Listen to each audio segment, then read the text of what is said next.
Assalamualaikum warahmatullahi wabarakatuh. Hari ini kita akan belajar mengenai paradigma dalam bahasa ya, teman-teman. Jadi sebelum kita belajar ya masing-masing paradigma ini, kita terlebih dahulu memahami ya makna paradigma ya. Jadi paradigma ini bisa kita artikan sebagai cara pandang ya, sudut pandang ya, dan sudut pandang ini terbentuk dari fenomena-fenomena yang muncul dalam sebuah bahasa yang pastinya ini kalau beda bahasa kita beda lagi ya paradigmanya atau sudut pandangnya bisa berbeda juga gitu. Nah, sudut pandang yang akan kita gunakan atau paradigma yang akan kita gunakan dalam perkuliahan kali ini itu adalah paradigma atau pola pikir cara pandang menurut Ferdinand ya, Ferdinand de Saussure, yaitu bapak linguistik modern. Jadi nanti ada 4 paradigma yang dikemukakan oleh Ferdinand. Jadi yang pertama adalah telaah sinkronik dan diakronik, kemudian yang kedua lang dan parol ya, kemudian ada signifiong dan signifi, dan juga sintakmatik paradigmatik seperti itu. Nah, kita akan ini ya pelajari yang pertama.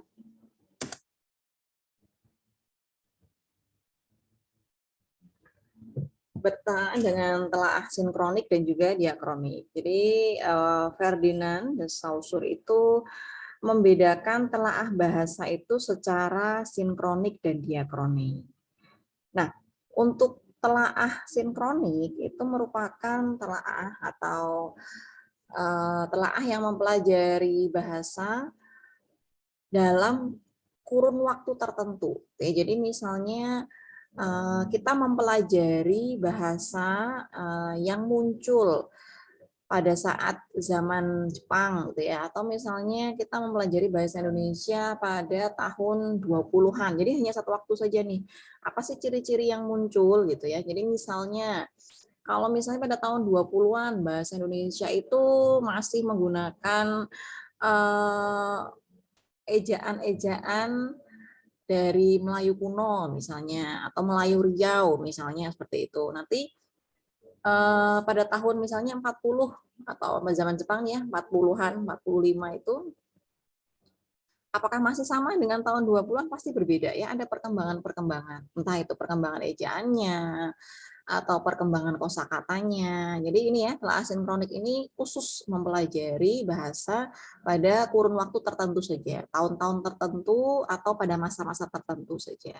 Begitu. Nah, itu kita mempelajarinya ya dari ciri-ciri yang muncul pada waktu itu ya. Jadi misalnya dari naskah-naskah yang muncul seperti naskah sastra, kemudian koran-koran yang ada, kemudian dokumentasi-dokumentasi yang ada, kemudian dipelajari, dibandingkan begitu. Nanti akan kelihatan ciri yang muncul pada masa tertentu itu seperti apa gitu. Nah, kalau yang kedua, telaah diakronik ini merupakan telaah bahasa sepanjang masa ya, atau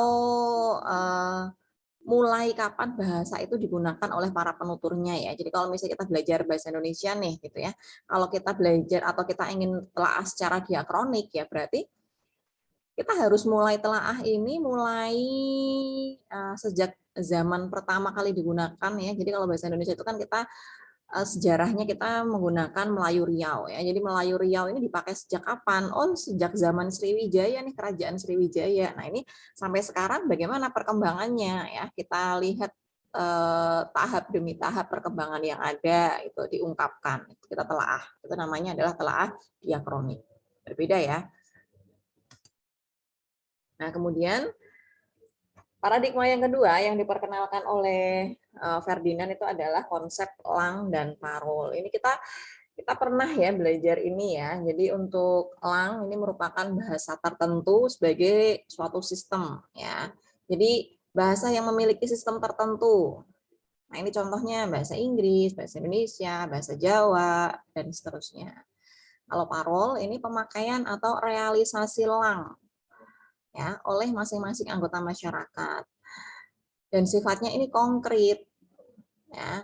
Jadi tuturan yang digunakan dalam bahasa Indonesia, tuturan yang digunakan dalam bahasa Inggris gitu. Nah, Kalau dari sudut pandang linguistik ya, jadi dari sudut pandang linguistik ini yang kita jadikan sebagai objek kajian itu adalah lang, ya. Yang tentu saja, nah ini ya lang, yang tentu saja dilakukan melalui parol. Karena apa? Parol ini kan sifatnya konkret ya, dulu sudah kita bahas ya.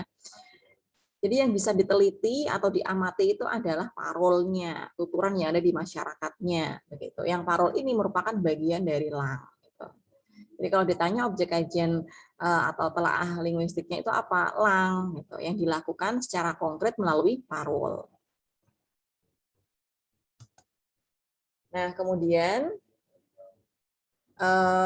ini signibiong dan signibi gitu ya. Signibiong itu kalau di dalam bahasa Indonesia ini kan dari bahasa Prancis ya.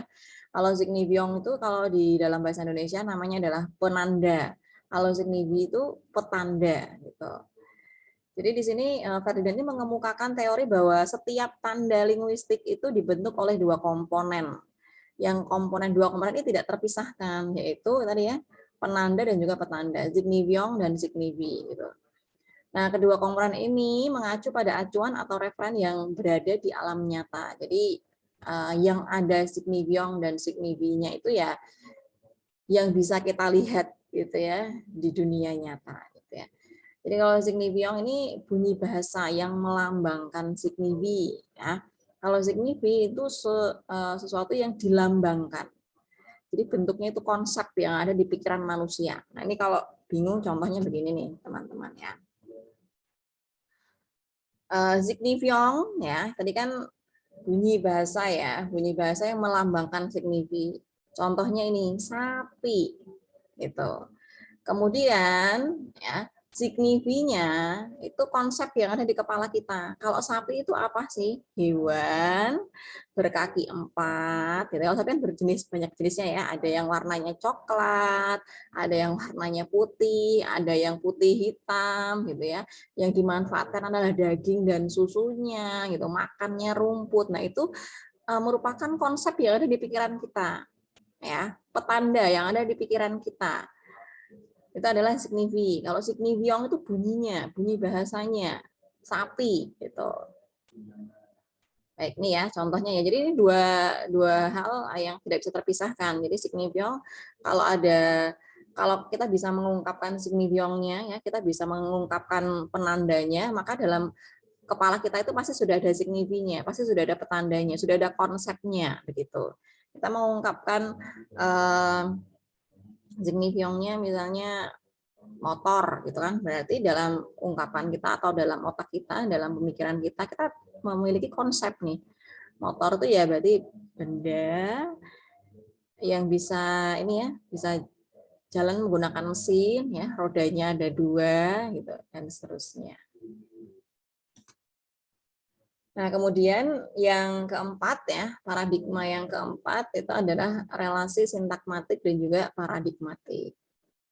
Nah, relasi sintakmatik ini merupakan hubungan antara unsur-unsur yang terdapat dalam suatu tuturan. Nah, ini tersusunnya berurutan, sifatnya linier.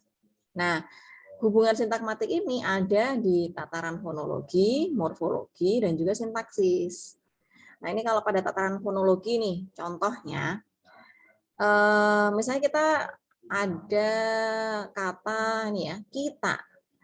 Kata kita ini kalau disusun secara linier ya urutannya itu terdiri atas 4 fonem, yaitu fonem ek, i, et, dan a. Ya.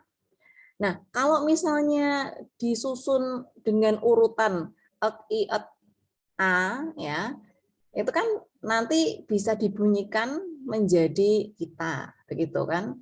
Tapi kalau misalnya kita mengubah urutannya, ya misalnya i-nya dulu, kemudian t-nya dulu, atau a-nya dulu, baru ek-nya dulu, terus itu kan pasti bunyinya atau nanti kata yang terbentuk itu pasti akan berbeda dan itu maknanya juga pasti akan berubah gitu. Nah kemudian hubungan sintakmatik dalam morfologi ini contohnya ini tampak pada urutan morfem ya. Morfem yang tidak bisa dirubah juga ya, tidak bisa diubah. Nanti bisa mengubah makna ya kalau diubah ya. Jadi misalnya nih pada morfem meng dan gambar. Kalau misalnya dengan urutan meng dan gambar ini kan tercipta kata ya menggambar ya. Ada konsepnya itu kata kerja begitu. Tapi kalau misalnya morfemnya kita ubah urutannya jadi gambar meng gitu, maka konsepnya akan berubah ya, maknanya juga akan rusak seperti itu. Tidak bermakna bahkan ya. Jadi kita harus memperhatikan urutannya, sifatnya linier.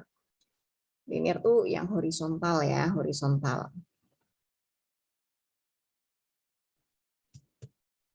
Kemudian ini ya, hubungan sintakmatik pada tataran sintaksis ini tampak pada urutan kata-kata. Kalau sintakmatik yang tataran sintaksis ini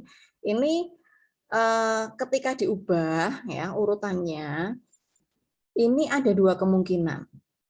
Bisa jadi tetap bermakna tapi berubah maknanya atau tidak bermakna. Itu kan jika ketika kita mengubah susunannya, kalau tadi yang untuk tataran fonologi dan morfologi kalau diubah kan jadi tidak bermakna ya, bahkan rusak maknanya begitu. Tapi kalau dalam tataran sintaksis ini memiliki dua kemungkinan ya. Jadi urutannya itu ketika berubah bisa saja bermakna gitu, tapi maknanya berubah, atau urutan katanya itu berubah tapi maknanya tetap. Contohnya ini ya, yang urutannya berubah tetapi maknanya tetap. Coba Anda perhatikan contoh yang A. Hari ini barangkali dia sakit. Kalau kita ubah urutannya ya hari ini kan keterangan, ya keterangannya diletakkan di depan. Kemudian dia sakit, subjek dan predikat. Nah kemudian ini konjungsinya yang diletakkan di depan nih, barangkalinya dulu.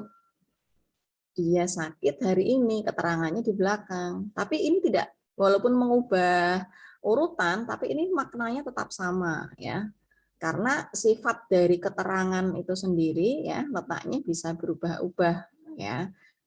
Bisa di depan, di tengah ya, bahkan di belakang dan ini tidak mengubah makna. Contoh yang lain, dia sakit hari ini barangkali. Ketika diubah menjadi dia sakit barangkali hari ini. Nah, ini juga tidak mengubah makna ya. Tapi coba Anda perhatikan yang contoh B ya.